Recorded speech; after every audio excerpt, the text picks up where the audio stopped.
Kasus COVID-19 melonjak tajam, rumah sakit tak lagi memiliki sisa kamar perawatan. ICU dan NCU pun harus melakukan waiting list. Lonjakan kasus pasca lebaran ini pun mengakibatkan jenazah COVID-19 harus mengantri untuk proses pemusaraan jenazah. Jika kondisi ini kian memburuk, fasilitas kesehatan sudah membludak, tak menutup kemungkinan tenaga kesehatan bisa tumbang. Situasi pandemi COVID-19 pun kian mengkhawatirkan. 2 minggu ini pasien di IGD itu penuh banget, ya kan? Dia datang aja sampai ngantri.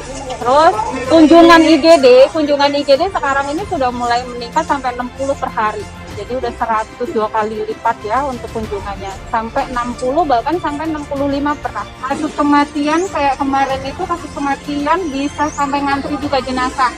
Sampai 16 hari, malah lebih dari 16-24 jam itu. Dan kapasitas di bed untuk kamar jenazah itu juga terbatas. Makanya jenazah-jenazah yang di IGD pun juga sampai ngantri, belum dijemput. Di rawat inap pun sampai malam itu ada yang belum dijemput.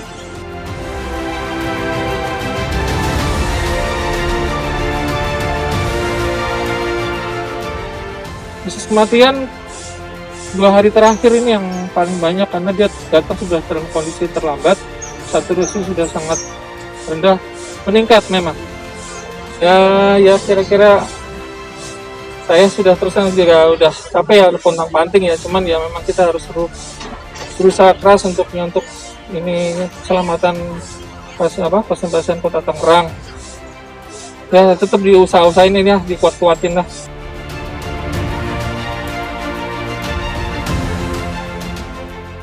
Penambahan tempat tidur isolasi bukan strategi utama karena akan ada masa di mana ini tidak bisa diatasi lagi. Dengan itu, protokol kesehatan yang ketat adalah hal mujarab yang bisa dilakukan. Yang jelas saat prokes jelas ya. Yang kedua ya kelihatannya masih terlalu banyak yang lalu lalang di sini ya. Mungkin ya saya ada pembatasan yang lebih ketat lagi karena terus terang masih beda sekali dengan yang awal itu kan kelihatan pembatasannya jauh lebih ketat. Kita juga tahu ya faktor ekonomi, cuman ini juga luar biasa lonjakannya, jadi saya harap sih ada pembatasan yang sangat lebih diperketat.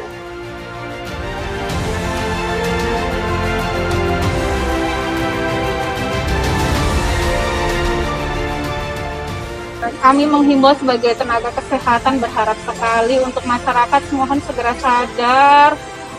Protokol kesehatannya mohon sekali diperhatikan, dilaksanakan benar-benar, memakai maskernya juga benar, cuci tangan kemana-mana, kalau memang mau pergi prokesnya harus diterapkan. Karena kalau misalnya sudah kena COVID, pasien ini susah untuk mendapatkan ruangan. Apalagi kalau udah sesak, kita tidak bisa melayaninya, juga serba salah di depan mata kita, harus kita layani. Diketahui kondisi lonjakan kasus COVID-19 saat ini tak luput dari prediksi para pengamat. Ada 4 hal yang mendorong lonjakan pada momen libur panjang Idul Fitri kemarin. Berdasarkan pengamatan saya, lonjakan ini sebenarnya sudah diprediksi ya oleh para ahli epidemiologi, dan ini mungkin bisa disebabkan oleh 4 hal. Ya. 1, tingkat disiplin masyarakat yang menurun. Ya, tingkat disiplin masyarakat yang menurun, mungkin kombinasi faktor orang sudah kecapean, sudah PSBB sejak tahun kemarin, orang juga mungkin euforia divaksinasi, terutama yang sudah divaksinasi, itu satu. Yang kedua adalah mobilitas penduduk yang tiba-tiba meningkat. Ya, ini juga diakibatkan oleh beberapa hal. Satu, karena hari raya, ya, satu tradisi mudik yang sulit untuk dihilangkan dari mindset kultur kita sebagai orang Indonesia. Nah, yang ketiga adalah angka vaksinasinya sendiri.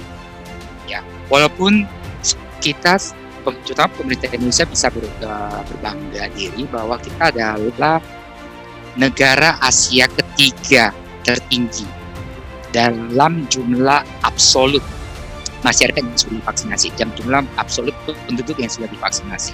Namun di sisi lain juga harus disadari bahwa angka vaksinasi itu masih rendah Dan di sini membutuhkan juga dorongan ya dari berbagai kalangan terhadap masyarakat yang masih anti vaksin ya. Lalu yang keempat adalah karena munculnya varian baru.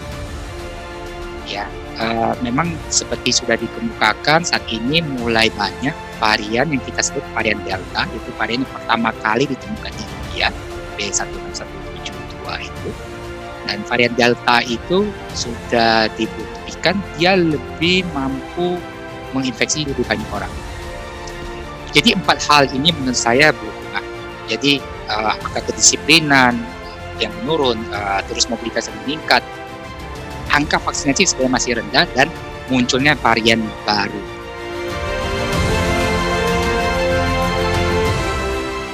Peneliti dengan bidang vaksinologi ini juga memaparkan kondisi beberapa negara yang sudah menggelar Euro 2020 seperti Hungaria.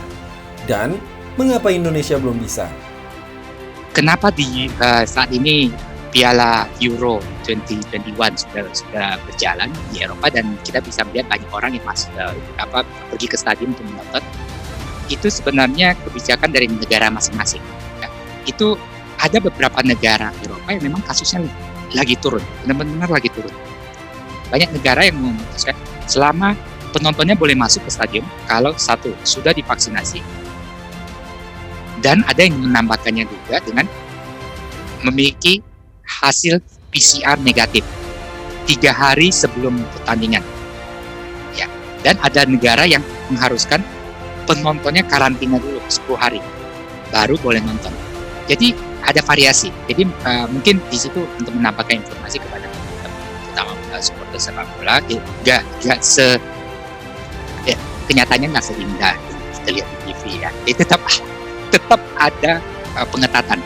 Walaupun memang mereka sudah lebih relaksasi, pengetatannya sudah lebih rileks dibanding di Indonesia. Pengamat pun berharap protokol kesehatan tetap utama. Pemerintah pun berani menegakkan PSBB secara ketat dan keras untuk pemutusan rantai penyebaran virus COVID-19 yang lebih cepat. Tim Liputan, Tangerang TV.